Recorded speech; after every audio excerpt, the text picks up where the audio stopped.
ఈ చిన్నపిల్లకి super powers ఉంటాయి. ఈవిడ రాళ్ళని ముట్టుకోగానే రాళ్ళు కాస్త బంగారంలా మారిపోతాయి. అలాగే ఈమెకి పవర్స్ ఉన్నాయని ఎవరికి చెప్పినా నమ్మరు. అప్పుడు తాను బంగారంలా మార్చిన రాళ్లను ఎదుటిగా వస్తున్న వ్యక్తికి ఇస్తుంది. కానీ ఇతడు ఇది ఈమె ఆడుకునే బొమ్మ అనుకుని పక్కకు పడేసి వెళ్ళిపోతాడు. అప్పుడు ఈమె బాధపడుతూ రోడ్డుపై నడుచుకుంటూ వెళ్లి కింద కూర్చుంటుంది. ఇంతలో ఈ చిన్న పాపని చూసి అక్కడే భిక్షాటన చేసే మహిళ తన దగ్గర ఉన్న ఆహారం ఇస్తుంది. ఈ చిన్నపిల్ల ఆ ఆహారాన్ని తింటూ ఉండగా ఈవిడ తన దగ్గర ఉన్న డబ్బులను ఇస్తుంది. అప్పుడు ఈ చిన్నపిల్ల నువ్వు ఎందుకు భిక్షాటన చేస్తున్నావు అని అడుగుతుంది. దీంతో ఈ మహిళ తన భర్త మోసం చేశాడని అందుకే భిక్షాటన చేస్తున్నానని చెప్తుంది. అప్పుడు ఈవిడ మంచితనం చూసి ఈ చిన్నపిల్ల ఈ అమ్మాయి దగ్గర ఉన్న పాత్రని ముట్టుకుంటుంది. దీంతో ఇది వెంటనే బంగారంలా మారిపోతుంది. బంగారు పాత్రని చూసి మహిళ షాక్ అవుతుంది. వెంటనే దీన్ని అమ్ముదామని వీళ్ళిద్దరూ కలిసి బంగారం షాప్కి వెళ్తారు.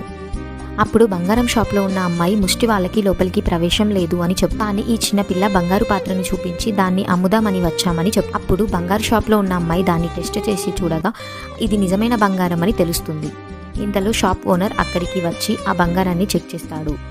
ఇది తన షాప్లో ఉన్న బంగారం కంటే క్వాలిటీ ఉందని, ఇలాంటివి ఇంకా కావాలని వీళ్ళకి చెప్తాడు. అలాగే ఈ పాత్రను అమ్మితే మీకు 30 లక్షలు ఇస్తాను అని చెప్తాడు. దీంతో ఈవిడ తన కష్టాలు తీరిపోయాయని ఆనందిస్తుంది. ఆ తర్వాత షాప్ ఓనర్ కార్డు ద్వారా ఈవిడకి పేమెంట్ చేస్తాడు. ఈమె ఆనందంగా బయటికి వచ్చి చూసేసరికి చిన్నపిల్ల వెళ్ళిపోతుంది.